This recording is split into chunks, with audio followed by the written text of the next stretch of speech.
Pandemik ini hadir dengan topik-topik aktual terkini, menghadirkan pemateri-pemateri senior dan ahli di bidangnya. Kami tanpa henti berbagi secara sukarela demi kemajuan negeri tercinta Indonesia.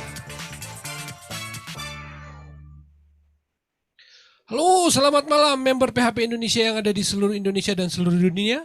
Terima kasih sudah bergabung lagi dengan saya Peter Kambe di sini dalam program paling rame, paling heboh dan paling aktif, webinar paling banyak dilakukan selama pandemik PHP ID Online Learning.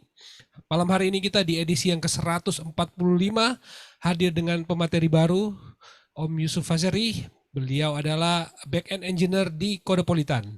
Dan teman-teman pasti sudah tahu Codepolitan adalah platform belajar online di mana teman-teman bisa belajar tanpa ya keluar dari rumah, belajar dari rumah aja karena bisa belajar secara online. Itu adalah portalnya belajar para developer karena di sana adalah tempat teman-teman untuk belajar dan berlatih bagaimana membuat aplikasi dengan baik.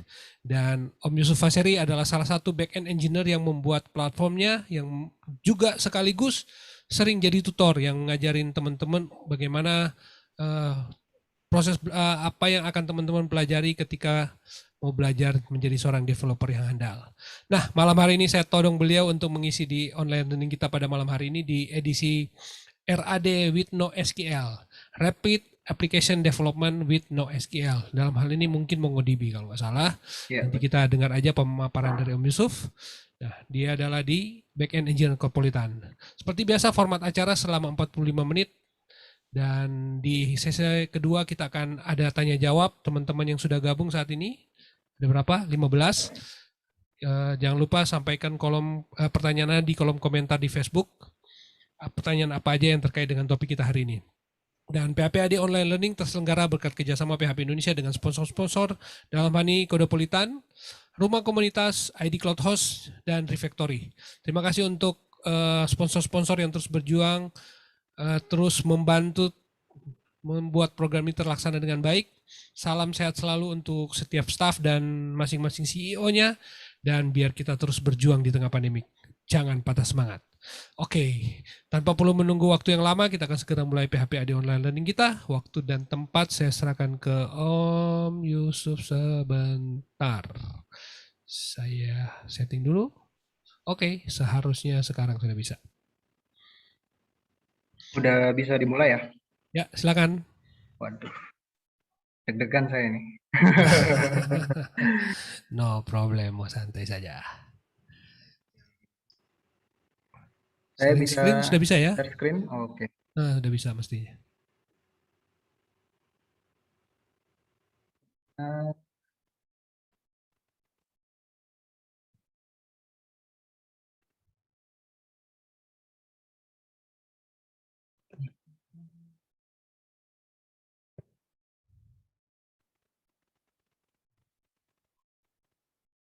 Ya, udah kelihatan?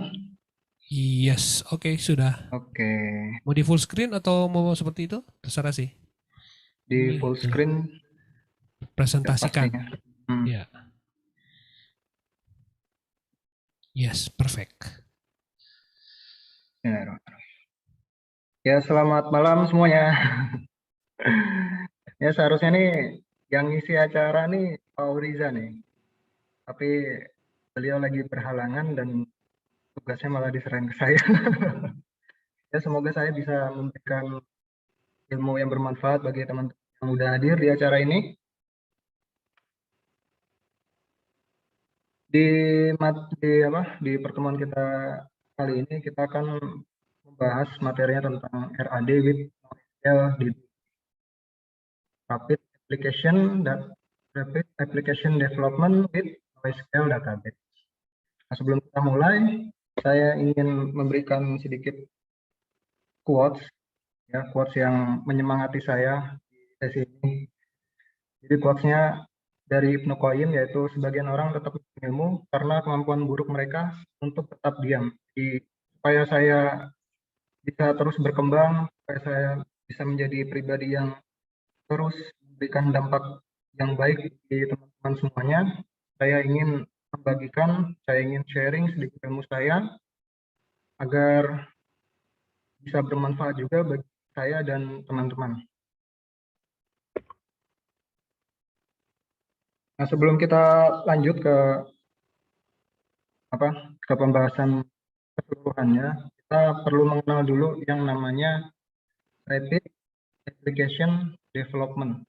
Nah, kan banyak dari teman-teman yang udah sering ya dengar atau terlintas istilah ini pada saat ngobrol sama developer atau sekedar ngobrol di kampus gitu.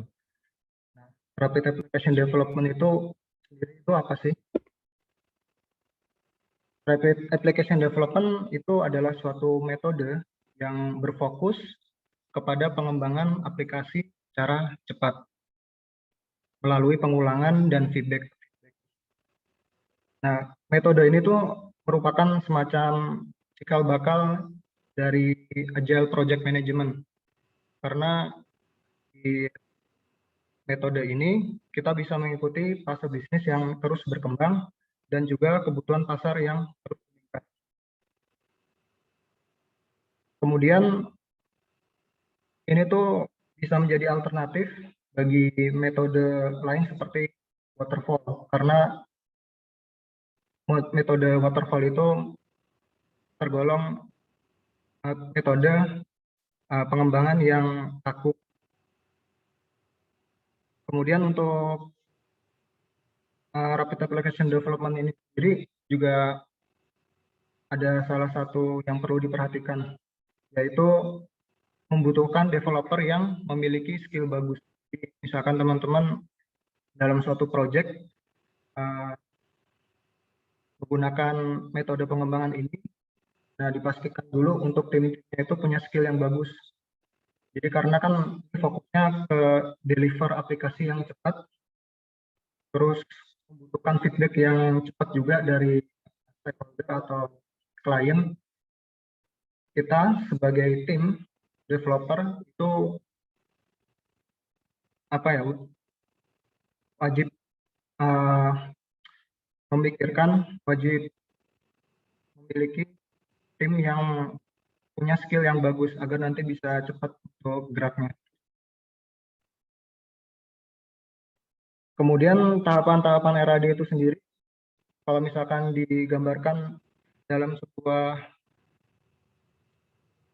flow diagram, itu kurang lebih seperti ini. Jadi tahapan pertama yaitu requirement planning. Requirement planning itu apa sih? Requirement planning itu adalah menentukan project requirement. Jadi kita tentuin dulu project yang mau kita buat apa, ya kan? Terus budgetnya kayak gimana? Terus untuk yang tahapan yang kedua, yaitu kalau misalkan udah project requirement-nya jelas, kita baru masuk ke project prototype. Jadi di project prototype ini, kita membuat aplikasi yang sesuai dengan project requirement, tapi nggak perlu bagus-bagus dulu, cukup prototype-nya aja, cukup sesuai dengan kebutuhan si klien. Kemudian kalau udah bikin prototype-nya, kita kan perlu mengumpulkan feedback. Lalu dari feedback tersebut, kita bisa implementasi atau finalisasi produk. Jadi ini merupakan bagian-bagian atau tahapan-tahapan yang ada di RAD. Kemudian kita masuk ke NoSQL, not only SQL. Sebenarnya di dunia database, kita ya, atau saya sendiri biasanya itu mengenal istilah SQL. Tapi sebenarnya tuh selain SQL tuh ada yang namanya NoSQL atau not only SQL. Jadi artinya ya bukan NoSQL, bukan SQL, tapi tidak hanya SQL. NoSQL dan sejarahnya. NoSQL merupakan singkatan dari Not Only SQL. Kemudian untuk database NoSQL itu berbeda dengan database SQL yang biasanya dalam bentuk tabular atau bentuknya table gitu. Kalau NoSQL sendiri itu database-nya non-tabular. Jadi bentuknya bukan table lagi. Kemudian database NoSQL itu muncul pada akhir 2000-an. Pada saat biaya penyimpanan menurun secara dramatis. Nah, kalau misalkan di internet kan biasanya kita lihat ada meme ya. Meme harga flash disk yang zaman dulu tuh harganya mahal banget. Nah, sekarang bisa murah banget. Nah, itu contoh dari menurunnya biaya penyimpanan data.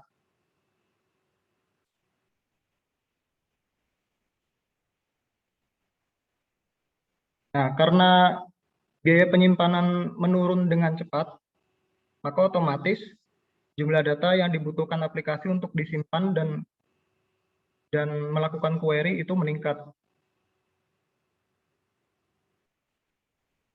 Lalu database NoSQL itu memungkinkan si developer untuk menyimpan sejumlah besar data tidak terstruktur, memberi mereka banyak fleksibilitas. Nah, ini adalah salah satu keunggulan kalau misalkan teman-teman developer menggunakan database NoSQL. Itu kita nyimpen datanya nggak perlu terstruktur kayak kita nyimpen di database SQL, kayak MySQL atau MariaDB. Kita harus buat tabelnya dulu, kita harus menentukan field nama, tipe datanya apa, terus created at itu tipe datanya apa, itu nggak perlu. Di database NoSQL ini memberikan kita banyak sekali fleksibilitas, diantaranya schemaless. Nanti kita akan bahas. Nah, fitur-fiturnya apa sih yang membuat si database NoSQL ini sangat menarik di industri sekarang? Yang pertama adalah fleksibel skema.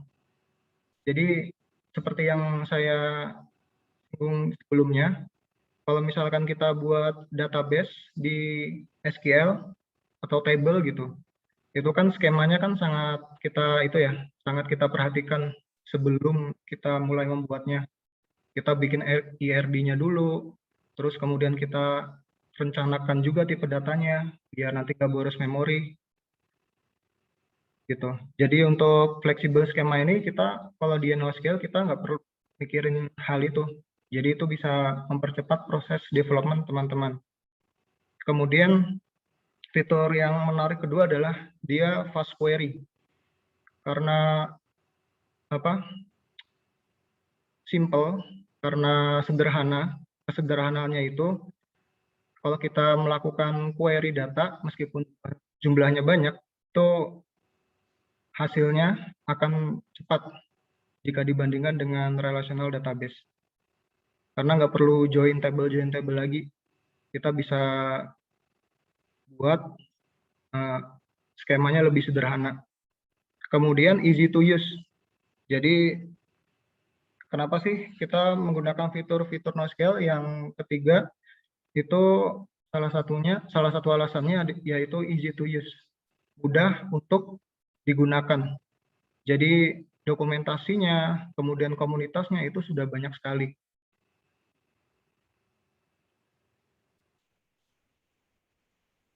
Nah, sebenarnya tipe-tipe dari database NoSQL itu banyak banget tipenya. Yang pertama ada dokumen database. Terus yang kedua ada key value. Nah, ini cuma beberapa aja yang saya tampilin. Nah, ini bisa lebih dari ini. Kemudian ada wide column store. Kemudian ada graph database. Yang pertama dokumen database. Biasanya itu tuh disimpan dalam bentuk JSON object, terdiri dari pasangan fields dan value. Kalau teman-teman biasa ngolah data dengan format data JSON, ya pasti familiar lah ya dengan format data ini. Terdiri dari key dan value. Nah, biasanya database management sistemnya itu bisa menggunakan MongoDB. Kemudian ada Amazon juga mengeluarkan produknya yaitu Amazon DynamoDB. Kemudian ada Firebase, CouchDB, Oracle MySQL, dan lain-lain. Lalu yang key value database, ini tipe database yang paling sederhana banget. Ya, salah satunya ya, contohnya itu Redis. Untuk formatnya itu key value. Jadi key dan value. Kemudian ada tipe wide column store. Jadi saya kurang begitu paham untuk yang tipe NoSQL DB. Menyimpan data dengan kemampuan untuk menampung sejumlah besar kolom dinamis. Nah, untuk kolomnya itu beda banget ya sama yang SQL. Nah, contohnya itu ada database sistemnya itu ada Cassandra, ada HBase, Cumulo, Google Cloud, Bigtable. Lalu yang terakhir ada Graph Database. Nah, ini format penyimpanannya itu dalam Node dan Edge. Node itu apa sih? Node itu biasanya itu menyimpan informasi tentang orang, tempat, dan benda. Sedangkan Edge itu menyimpan informasi tentang hubungan antar node. Biasanya database-nya itu kita bisa pakai Neo4j, 4J, maksudnya. Terus ada Janus Graph, Tiger Graph, dan lain-lain. Nah, itu adalah tipe-tipe NoSQL database. Sebenarnya masih banyak banget ya untuk NoSQL database tipe-tipenya. Tapi saya di sini cuma masih 4 aja. Kemudian kita mau belajar apa sih NoSQL-nya? Karena saking banyaknya tadi kan mungkin bingung ya. Nah, di pertemuan ini kita akan belajar NoSQL with MongoDB. Jadi NoSQL-nya kita pakai database management sistemnya MongoDB. Nah, sebelum kita masuk ke materi MongoDB, kita perlu tahu dulu mengenai database manajemen yang satu ini. Jadi MongoDB adalah database dokumen yang dirancang untuk kemudahan develop dan scaling. Kemudian database ini itu free, bisa digunakan oleh semua orang lewat versi yang community edition-nya dan open source. Kalau teman-teman pengen nyoba MongoDB bisa diinstal di lokalnya masing-masing, pakai versi yang community edition. Lalu MongoDB sendiri itu didirikan oleh Dwight Merriman, Elliot Horowitz, dan Kevin pada tahun 2007. Mereka itu sebenarnya tim di balik DoubleClick yang sebelumnya, yang saat ini tuh udah diakuisisi sama Google. Kemudian untuk sekilas saja si DoubleClick ini tuh adalah fokus bisnisnya itu lebih ke advertisement. Kemudian untuk bisnisnya dia itu paling nggak menayangkan 400.000 iklan per detik. Nah, tetapi sering sekali kesulitan scalability dan agility. Lalu mereka mulai memikirkan nih, kita perlu solusi apa ya untuk menangani masalah ini. Nah, dibuatlah database MongoDB. Dan yang saat ini database MongoDB ini udah support banyak sekali driver untuk bahasa pemrograman.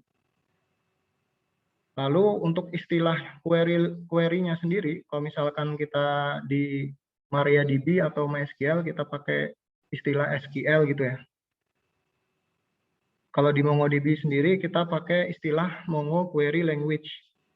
Nah, terus bahasanya kita pakai JavaScript. Jadi teman-teman yang belajar JavaScript itu sangat diuntungkan sekali ya, karena database-nya udah bisa pakai Mongo, terus terus yang back-end-nya juga bisa pakai Node.js gitu. Tapi bagi teman-teman PHP yang pengen implement pengen implement Mongo di PHP itu udah ada juga drivernya. dan banyak juga sekarang package yang bisa diinstal. Lanjut untuk pengenalan MongoDB. Nah, seperti yang sudah saya bilang, MongoDB itu menawarkan untuk lokal juga, dan MongoDB juga menawarkan untuk yang versi cloud host deployment-nya. Nah, kalau yang lokal, itu kita bisa pakai yang community sama enterprise. Kalau misalkan yang cloud host, kita bisa menggunakan MongoDB Atlas. Jadi MongoDB udah nyediain MongoDB Atlas, kita nggak perlu install di server kita. Kita tinggal pakai aja MongoDB Atlas, udah beres.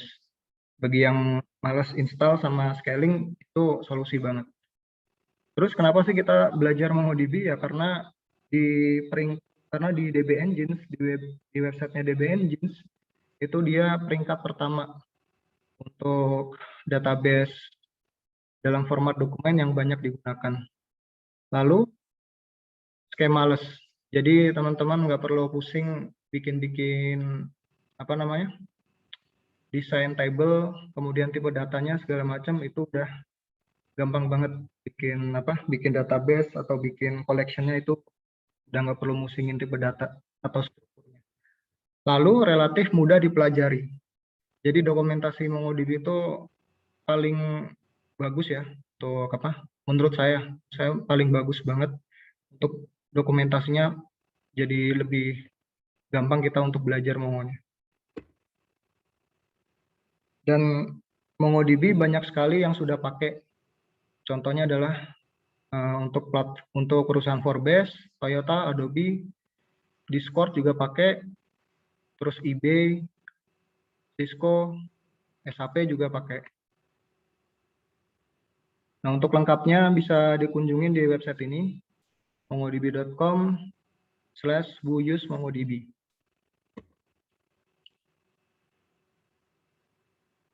Dokumen oriented DB. Jadi sebelum kita masuk ke sesi prakteknya nanti, kita perlu mengetahui istilah ini. Dokumen oriented DB itu adalah sistem data yang digunakan untuk memanipulasi data dalam bentuk dokumen. Jadi kalau di relational kita mengenal istilah tabel, kalau di sini istilahnya beda lagi, dokumen. Nah, bentuknya kayak gimana sih? Bentuknya itu JSON. Tapi nanti yang kesimpan di Mongo sebenarnya itu BSON, formatnya BSON. Jadi JSON biasanya yang kita baca, kita tahu, tapi yang sebenarnya disimpan itu formatnya BSON. Kemudian untuk konsepnya sendiri itu sangat bertolak belakang ya dengan relational DB. Ini beda banget. Kalau relational DB itu nyimpan datanya dalam bentuk table dan menyimpan relasinya di table lain. Kalau dokumen DB itu menyimpan data dalam bentuk JSON. Relasinya bisa menggunakan embed, object, atau reference. Nah, ini kurang lebih kalau teman-teman lihat ya di sini perbedaan relational DB sama MongoDB. Nah, bentuknya seperti ini ya. Kalau misalkan dalam format relational, tabel. Nah, kalau misalkan di MongoDB, bentuknya jadi JSON, jadi seperti ini. Nah, banyak tabel seperti ini tuh bisa dijadikan satu dokumen seperti ini. Nah, ini bentuknya simpel banget ya. Kita nggak perlu relasi ke table, kita bisa membuatnya dalam bentuk embed object seperti ini.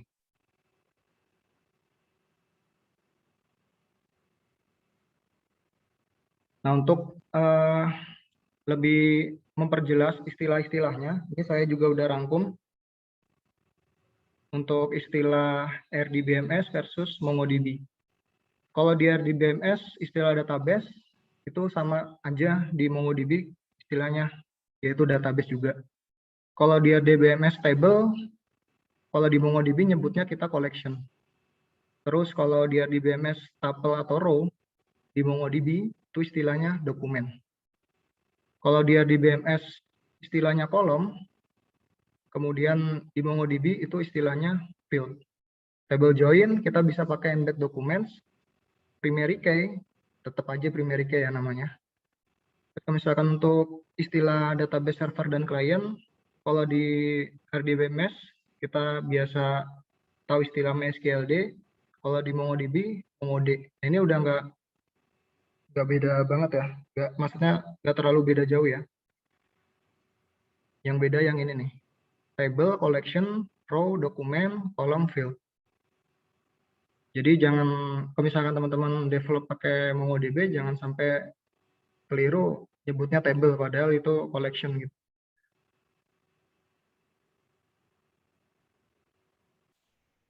Nah, untuk strukturnya itu bisa digambarkan seperti ini. Jadi documents itu berada di suatu collection dan collection itu berada di suatu database. Nah, dalam satu database itu bisa terdiri dari satu collection. Ya, kalau di database kan bisa lebih dari banyak table. Nah, di database kalau di Mongo itu bisa lebih dari satu collection kayak gini.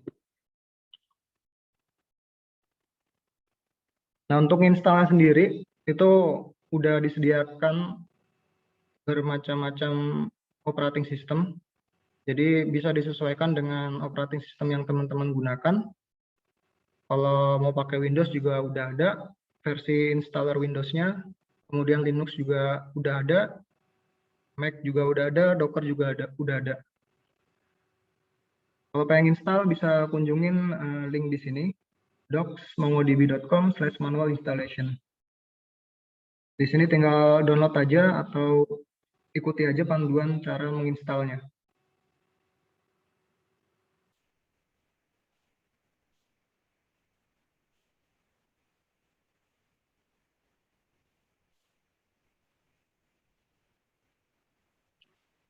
Selanjutnya kita akan mengenal tentang Mongo Shell. Nah, jadi itu MongoDB sebenarnya udah menyediakan aplikasi Mongo Client yang berupa command line interface itu terkoneksi dengan MongoDB server dengan nama Mongo Shell. Nah, Mongo Shell ini tuh fungsinya sangat banyak sekali ya, di mana teman-teman bisa melakukan perintah MQL di sana, seperti select, update, insert, delete, di situ bisa. Nah, ini disediakan Mongo Shell, itu kita bisa connect ke MongoDB server tanpa pakai aplikasi GUI, Graphical User Interface. Nah, untuk masuk ke Mongo Shell-nya, kita tinggal ketikkan perintah Mongo strip host, localhost, strip port 27017. Nah, ini kalau misalkan di lokal. Kalau misalkan teman-teman mengaksesnya via SSH pasti beda lagi ya.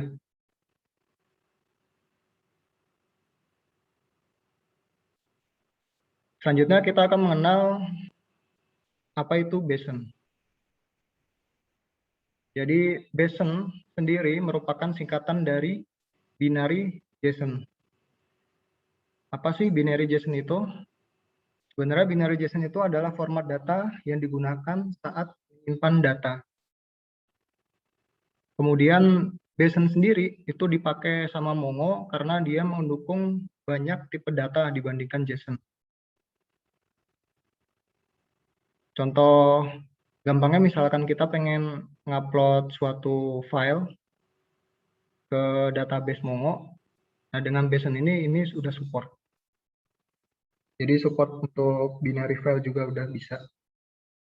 Nah, untuk spesifikasinya, Mongo menggunakan spesifikasi standar dari bsonspec.org. Kemudian untuk dokumentasi jelasnya bisa kunjungi ke sini. Nah, ini adalah perbedaan dari JSON versus BSON. Jadi kalau JSON itu encodingnya UTF-8 string, kalau BSON itu udah binary. Kemudian untuk data supportnya, itu kalau JSON kurang lebih data supportnya string, boolean, number, array. Kalau BSON dia lebih banyak lagi. Ada string, boolean, number, kita bisa set via integer, float, long decimal, kemudian ada array, det, raw binary itu udah support di BSM. Nah, kalau untuk masalah readability-nya, emang JSON bisa dibaca oleh kita daripada BSM yang hanya bisa dibaca oleh mesin MongoDB.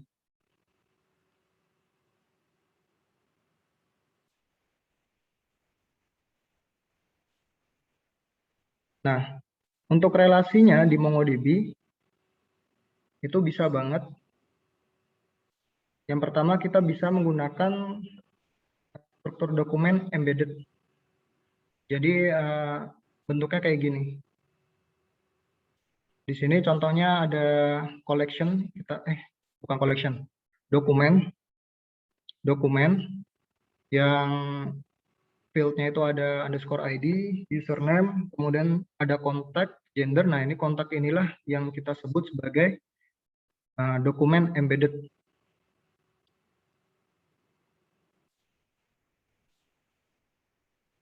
Nah, kalau relasinya antar collection itu kita sebut dengan nama reference. Jadi misalkan di sini kasusnya collection-nya kita punya collection users, lalu di sini ada konteks.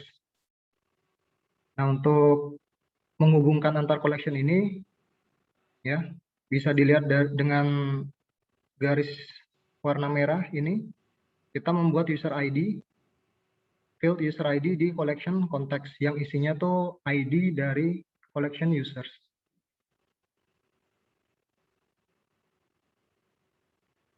Nah, supaya nggak bingung, kapan sih kita pakai embedded, kemudian kapan sih kita pakai reference. Di sini udah saya buat. Kalau misalkan kita pengen embedded, jika antar dokumen itu saling ketergantungan. Contohnya tadi ini ya, kita naruh kontak di dalam dokumen user. Jadi misalkan kita mengakses data users, itu otomatis data kontaknya ikut keambil. Nah, itu kan sifatnya kan ketergantungan. Kita bisa pakai embedded. Kemudian yang kedua, tidak bisa langsung melakukan perubahan ke embedded dokumen. Kemudian poin yang ketiga, embedded dokumen selalu dibutuhkan ketika mengambil data dokumen. Misalkan kita pengen ngambil kontak, kita pengen ngambil kontak sekalian ngambil data user, gitu. Sebentar, minum dulu.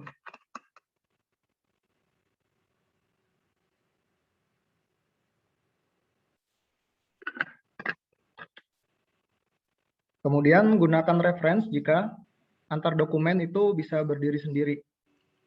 Jadi contohnya misalkan kita pengen data kontak itu terpisah dan kita nggak mau pada saat kita ngambil data user, kontak pun juga ikut keambil gitu. Nah, itu kita bisa pisahkan, kita bisa pakai cara reference. Bisa melakukan manipulasi data langsung terhadap reference dokumen. Jadi misalkan kita pengen edit kontak, kita nggak perlu mengaksesnya via users gitu. Terus reference dokumen tidak selalu dibutuhkan saat mengambil dokumen. Nah, itu contohnya misalkan kita pengen select, kita nggak perlu kontak ada gitu. Kita bisa pisahkan jadi reference. Lalu kita akan coba untuk sesi ngodingnya. Untuk sesi ngodingnya sendiri di sini kita simpel aja ya. Kita akan nyoba perintah untuk create atau insert data, kemudian read atau select data, update, kemudian delete data. Nah, sebelum nyoba ini, sangat disarankan teman-teman untuk install MongoDB di komputer.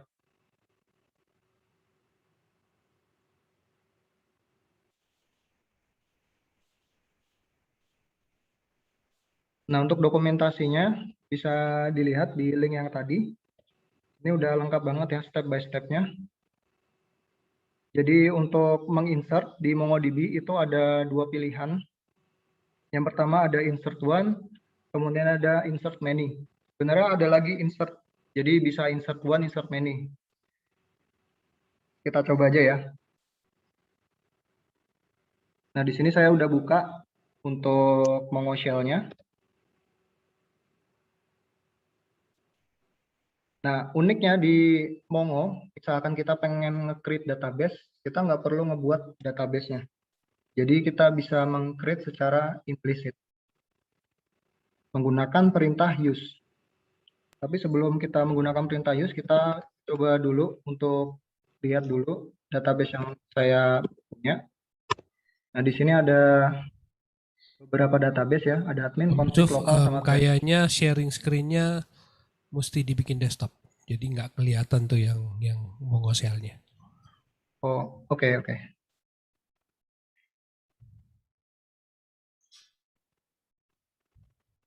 Desktop. Yang screen ya, Pak ya? Ya, screen betul. Oke.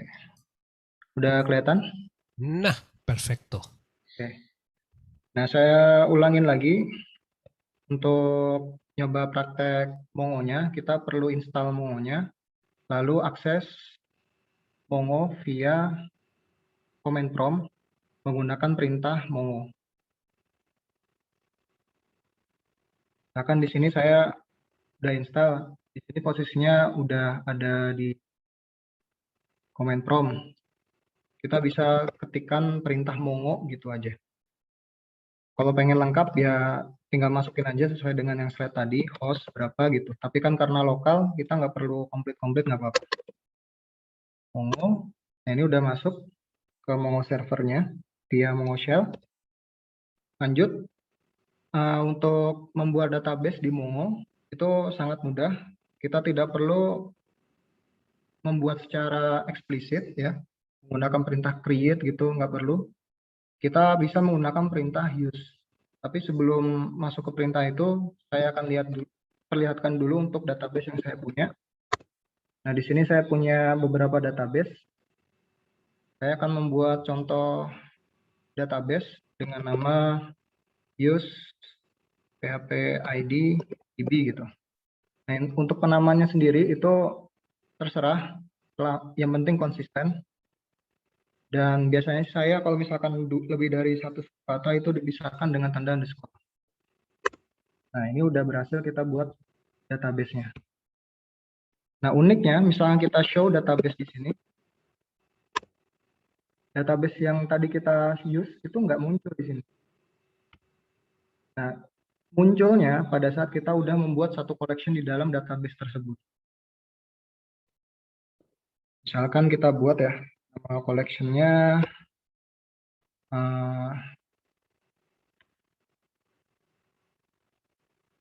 apa ya? Contohnya tadi users ya. Users, insert one. Nah, ini saya akan membuat collection users dan mengisinya menggunakan dokumen kosong. Nah, misalkan kita show lagi. Nah, dia udah muncul di sini. Nah, syaratnya kayak gitu kalau di MongoDB. Jadi misalkan kita pengen buat suatu database, kita bisa menggunakan perintah use, lalu minimal kita membuat satu collection aja. Itu kalau misalkan kita show database, dia udah muncul.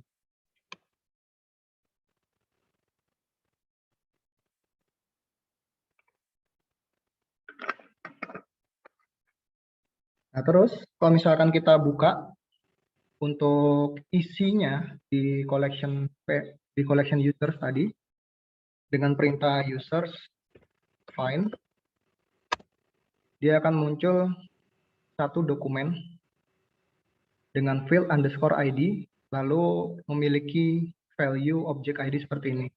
Nah, di MongoDB itu primary key sangat penting ya. Primary key itu sangat penting. Harus primary key-nya itu menggunakan underscore ID. Jadi meskipun kita insert nggak ada underscore ID-nya, dia otomatis nambahin sendiri. Bisa dibilang MongoDB itu kreatif kalau kita membuat suatu dokumen. Dia akan meng-create underscore ID itu sendiri. Oke. Nah, lanjut ya. Kita akan coba untuk buat dokumen di collection users seperti ini. db users insert one, lalu name-nya. Nah, untuk penulisannya itu kayak JSON ya. Tulisannya kayak JSON. Jadi key value gitu. Age 26, lalu apalagi nih, statusnya pending. Dah, enter. Nah, lihat ya, saya tadi nggak masukin ID, dia otomatis bikin field underscore ID. Kita find untuk lihat hasilnya. Nah, ini.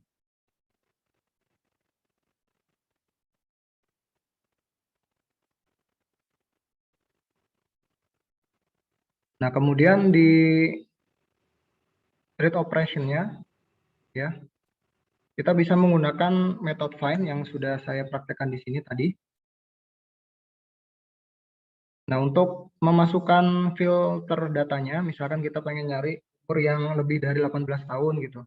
Kemudian namanya, kemudian kita pengen tampilin field nama dan address aja gitu. Nah, kita bisa menggunakan perintah ini. Jadi itu di method find itu ada dua argumen. Argumen yang pertama adalah query kriteria atau filter. Lalu argumen yang kedua itu ada projection. Kalau di SQL itu misalkan kita select ya, select nama, alamat ya, select name, address from users where age-nya lebih dari 18 gitu. Dan kita masukin lagi datanya, misalkan ada lagi namanya John, lalu dia umurnya 17. Nah, terus kita akan nyari data yang lebih dari 18 tahun dan menampilkan field nama dan alamat. db user and age.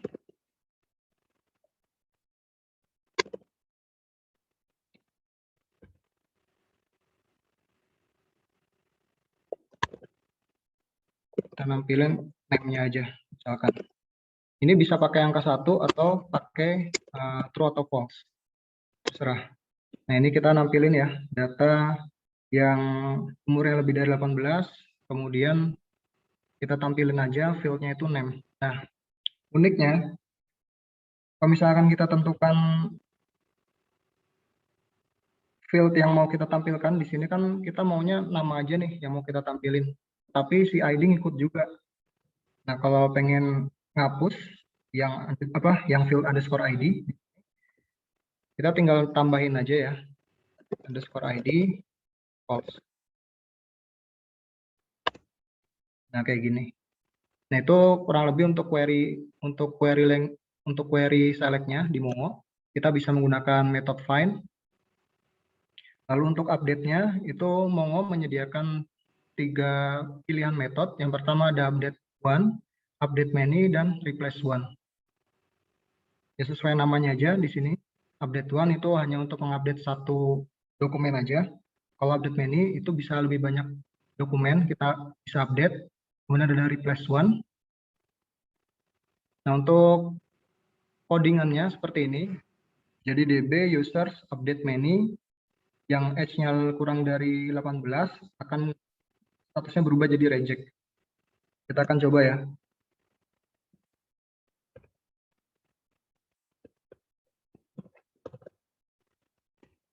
Nah, kita bisa pakai metode pretty untuk merapikan formatnya.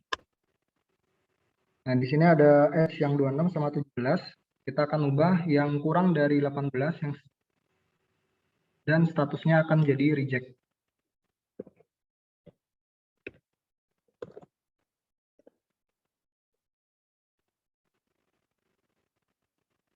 Ini filternya, age.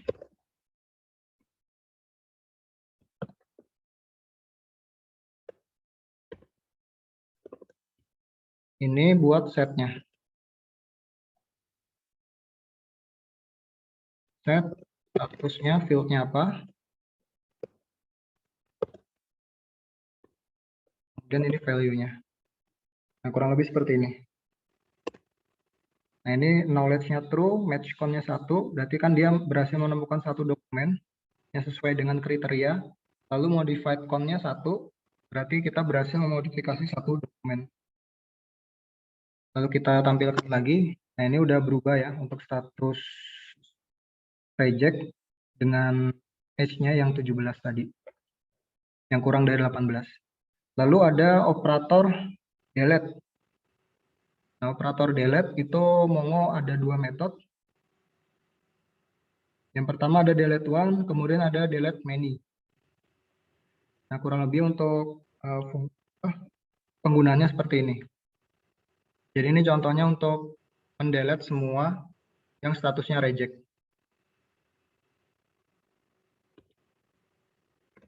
Kita coba untuk contoh yang tadi.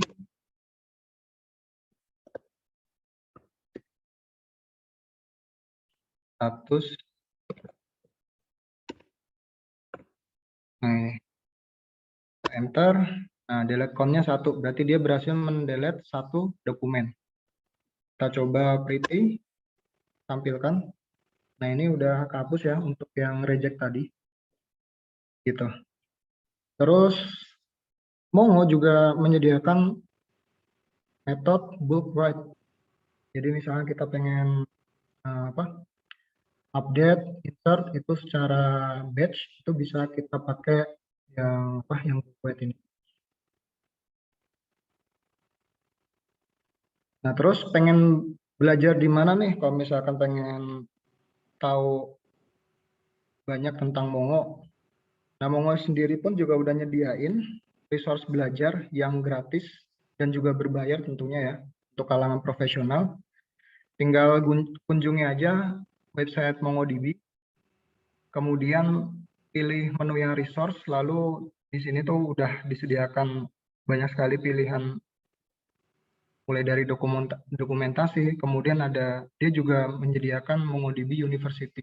Jadi teman-teman yang pengen belajar lebih terarah lagi untuk MongoDB bisa masuk ke sana. Terus teman-teman yang misalkan udah jago, yang pengen ngambil sertifikasi juga MongoDB udah menyediakan. Lalu di Codepolitan juga teman-teman bisa belajar Mongo. Dan malah lebih lengkap lagi ya. Bagi teman-teman yang pengen belajar langsung cara buat aplikasinya, misalkan udah bisa Mongo terus pengen bikin aplikasinya, nah di sini juga udah disediakan studi kasus yang menarik. Kalau teman-teman pengen bikin aplikasi atau belajar cara membuat aplikasi, mulai dari aplikasi menggunakan library React, Vue, kemudian jQuery atau yang lain-lain itu ada juga di sini. Yang tentunya untuk belajar codingnya kalau di Codepolitan juga terarah dan memenuhi standar kompetensi kerja. Terus kenapa sih harus belajar di Codepolitan? Yang pertama, alur belajarnya itu lebih terarah ya. Terus waktu belajar juga fleksibel karena teman-teman bisa atur sendiri untuk fasenya. Kemudian progresnya itu benar-benar terukur, jadi teman-teman bisa tahu nih progresnya sampai di mana, saya belajar udah berapa persen, kemudian misalkan teman-teman belajar itu pun juga ada kuis-kuisnya gitu. Ada kuisnya yang bisa menambah wawasan teman-teman, bisa bisa menambah rasa kompetisi teman-teman gitu. Terus kurikulumnya standar industri, lalu bentuk pembelajaran itu berupa video tutorial, dan juga kita selalu update materinya. Terus sertifikat online juga, ada forum diskusinya juga, jadi misalkan ada teman-teman yang kurang paham dengan materi tersebut, bisa ditanyakan melalui forum. Kemudian Untuk metode-metodenya kita juga sudah pakai best practice. Lalu ada contoh projectnya ya. Ada studi kasusnya, ada contoh projectnya juga, ada source code-nya. Dan bagi teman-teman yang merasa kurang serak juga ada garansi uang kembalinya juga. Nah, bagi teman-teman yang pengen gabung di komunitas kami, juga kami menyediakan komunitasnya di Discord. Silakan teman-teman bisa gabung, join di sana, dan gratis tentunya untuk join. Dan sekian untuk materi saya. Misalkan teman-teman pengen kontak-kontak saya, bisa kunjungi di Facebook saya, yang usernya Yusuf sih. Kemudian untuk GitHub saya Yusuf, pakai nama alay di sini. Oke, selamat belajar. Akhir kata, selamat belajar. Udah Mungkin nih. itu, ya. Mungkin itu sih untuk sharing saya. Alright, oke. Thank you banget Om Yusuf. Kita akan langsung masuk ke bagian kedua untuk sesi tanya jawab kita. Saya menunggu pertanyaan teman-teman di kolom komentar di Facebook. Ya, masih ada yang bertahan. Ada tadi sudah sempat 40. Ini sudah tinggal 20. Saya masih menunggu pertanyaan teman-teman yang mau bertanya. Saya silakan manfaatkan kolom komentar dan sambil menunggu pertanyaan teman-teman, ada beberapa pesan yang mau lewat sambil Om Yusuf break turun minum. Baik, PHP AD Online Learning terselenggara berkat kerjasama PHP Indonesia dengan sponsor-sponsor. Dalam hal ini, ya Kodepolitan tentu yang jadi pemateri kita hari ini dari Kodepolitan. Kodepolitan adalah platform belajar pemrograman secara online berbahasa Indonesia yang dikembangkan khusus untuk membantu generasi muda belajar dan berlatih agar kompetitif di era industri 4.0. Oke, nah teman-teman silakan berkunjung ke codepolitan.com. Teman-teman juga bisa belajar MongoDB karena terus terang bagi saya MongoDB itu adalah tools yang powerful banget. Saya juga pakai soalnya. Dan saya merasa bahwa MongoDB membantu banget saya untuk membuat aplikasi-aplikasi atau fitur-fitur yang tidak perlu saya desain lagi kolom-kolomnya. Jadi karena memang MongoDB itu scamaless. Jadi nggak perlu pakai skema-skema, langsung skemanya ikut dimasukin pada waktu insert data. Kan key value, makanya enak. Jadi nggak perlu mikirin skema, wah skemanya belum dibikin, nggak perlu, langsung hajar aja, langsung terus masuk. Langsung bikin aplikasinya ya Om ya. Enak banget. Jadi kalau teman-teman mau bikin itu ya tinggal di plug aja langsung. Gitu. Cuma memang sebaiknya harus konsisten supaya nge-query-nya gampang. Oke, seperti itu. Nah, oke, bukan saya pemateri, saya cuma berbagi cerita aja. Oke, dari Rumah Komunitas. Rumah Komunitas sebagai pelopor merchandise inovatif di Indonesia menyediakan custom pakaian sesuai keinginan, berkualitas, dan tanpa minimum order. Nah, sekarang mereka lagi promo Point Fest ini. Teman-teman yang mau beli ini ada rompi nih, jadi mantep lah. Sekarang kan sudah boleh jalan-jalan. Jadi teman-teman bisa pakai ini untuk bergaya lah ke mall, ke gunung, ke pantai. Ya, namanya juga Point. Namanya juga rompi. Dan ketiga dari ID Cloud Host sebagai penyedia layanan web hosting provider berbasis SSD dengan berbagai pilihan lokasi data center, dibangun tahun 2015, telah melayani berbagai kebutuhan dari berbagai segmen, baik dari kalangan profesional, SME, korporasi besar dengan lebih dari 100.000 customer. Dan terakhir dari Refactory, adalah perusahaan teknologi informasi yang berkomitmen untuk memberdayakan masyarakat dengan mengenalkan terhadap dunia pemrograman, karena Indonesia adalah negeri besar dengan potensi sumber daya digital yang dapat berkontribusi dalam transformasi digital dunia. Wonderful. Terima kasih untuk sponsor-sponsor yang terus mendukung program ini. Sehat selalu buat staff dan CEO-nya. Tetap semangat. Dan kita make cuan di tengah pandemik. Yes. Oke, dan kita akan masuk sesi tanya jawab. Sudah ada beberapa pertanyaan yang masuk. Wah, ini mah yang nanya Om Nur Hidayat. Izin Kayaknya kenal bertanya. nih. Kayak kenal ya. Wih, banyak juga nih yang bertanya. Satu dulu. Izin bertanya, kapan sebaiknya kita pakai MongoDB dan kapan MongoDB tidak cocok dipakai? Nah, itu dulu deh, satu itu dulu.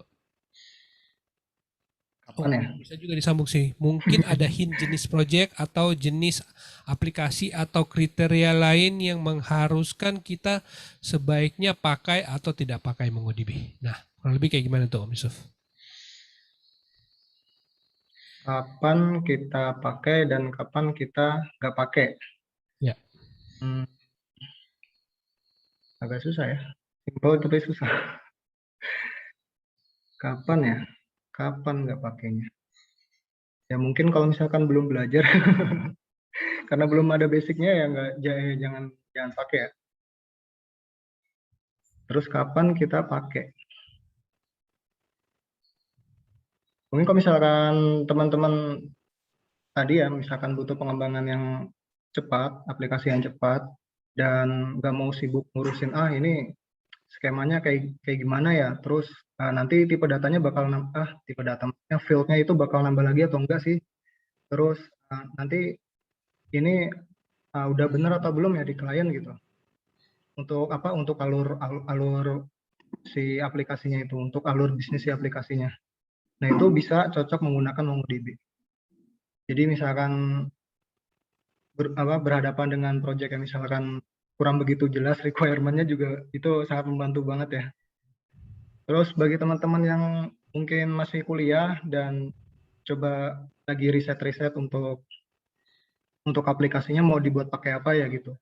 Bisa nih untuk aplikasinya, untuk database-nya pakai MongoDB.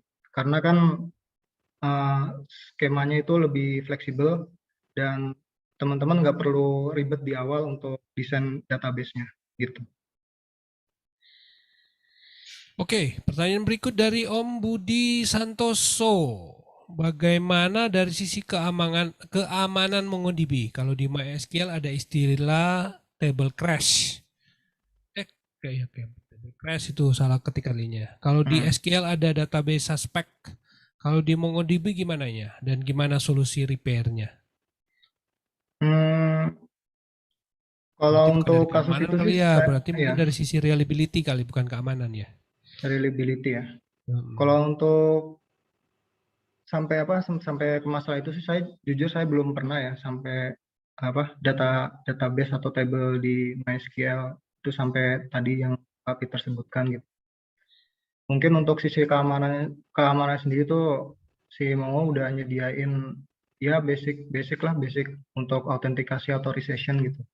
Jadi bisa diatur untuk autentikasinya, untuk masuknya menggunakan password, username gitu. Terus untuk otorisasi per collection-nya juga bisa diatur gitu. Masih dari Pak Budi Santoso, apakah ada model replikasi di engine MongoDB lain? Apakah ada model replikasi ke engine MongoDB lain? Nah, ini saya nggak tahu nih. Pertanyaannya maksudnya gimana nih? Replikasi ya.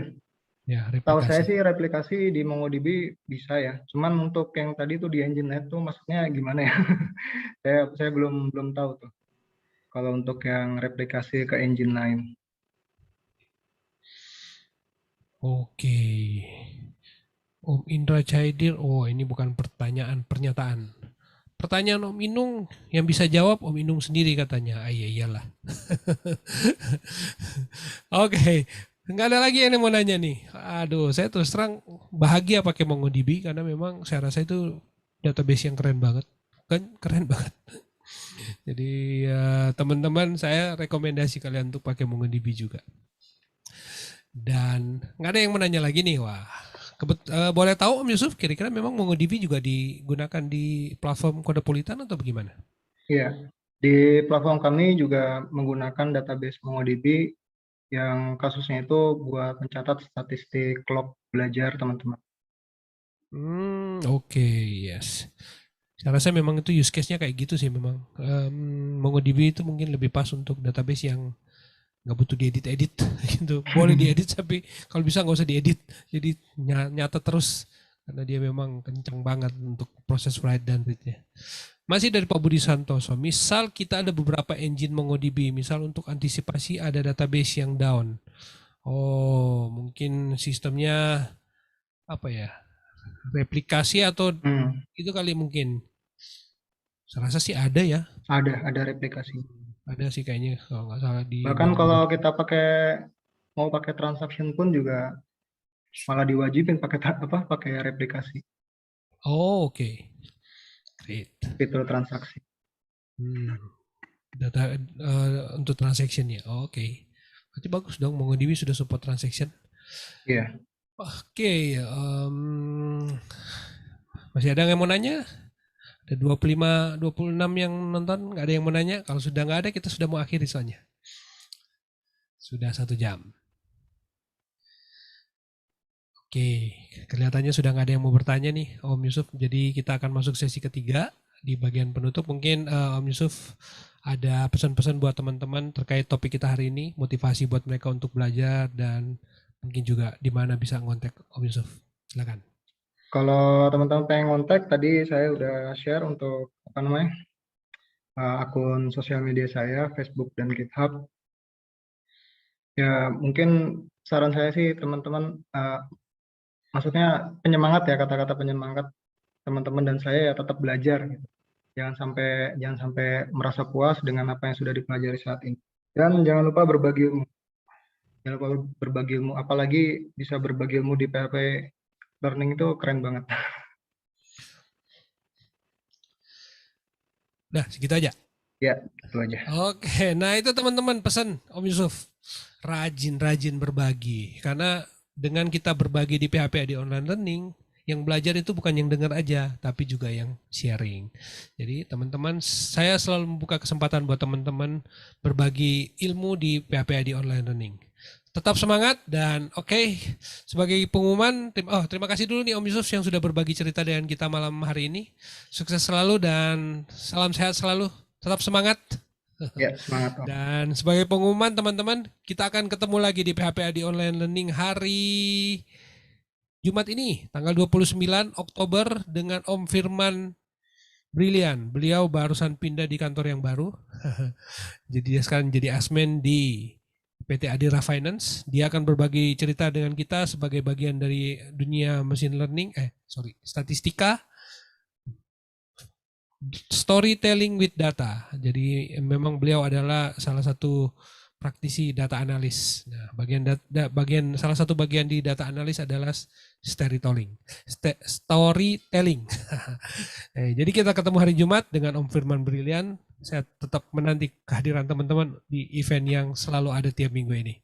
Dan masih ada undangan seperti yang saya sudah sampaikan. Ada undangan untuk teman-teman jadi pemateri. Ayo, saya undang untuk jadi pemateri di PHP di Online Learning. Gak usah pusing soal topiknya, gak usah berat-berat, gak usah juga terlalu khawatir dengan, waduh nanti saya di itu sama mereka yang sudah lebih jago. Enggak lah. Di sini kita sama-sama belajar. Ya? Yes, karena kita sama-sama belajar di tempat ini, kita sama-sama berlatih. Bukan cuma pendengar yang dapat ilmu, tapi juga yang memberi sharing juga akan dapat ilmu. Sama seperti saya, juga dulu nggak bisa ngomong sebenarnya, juga nggak bisa sharing. Tapi karena sering berlatih, sering belajar, biarpun mungkin sampai sekarang juga jago-jago amat, ya tapi setidaknya bisa mendeliver sesuatu yang bisa menjadi ilmu buat teman-teman. So, saya tunggu formnya diisi di s.byphp.id/jadi-pemateri. Dan kalian tentuin jadwalnya mungkin di Desember terbuka karena bulan depan juga sudah penuh. Dan masih ada ucapan terima kasih untuk Om Irfan Maulana dan tim yang sudah mendesain learning.byphp.id yang saat ini sudah berubah source code-nya. Memang tampilannya kelihatannya nggak berubah, tapi back-end-nya sudah banyak yang berubah. Terima kasih untuk tim-tim yang sudah membantu Om Irfan untuk merancang ulang tampilan learning.byphp.id. Dan terima kasih juga untuk Carik, aka Om Luri Darmawan yang juga menjadi supporter di program ini.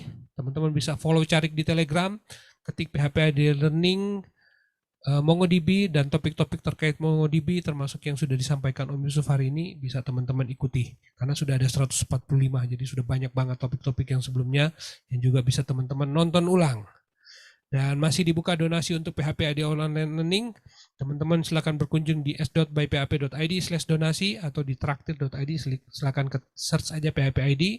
Teman-teman bisa berdonasi receh menggunakan e-wallet teman-teman. Dan saya tunggu. Oke, dengan demikian berakhir sudah PHP ID Online kita pada hari ini. Terima kasih nih untuk Om Yusuf.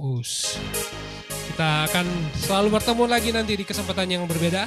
Tetap semangat dan maju terus buat Codpolitan. Salam buat Kang Kresna, Ahmad Orisa, dan seluruh timnya di Codpolitan. Bye-bye. Bye-bye.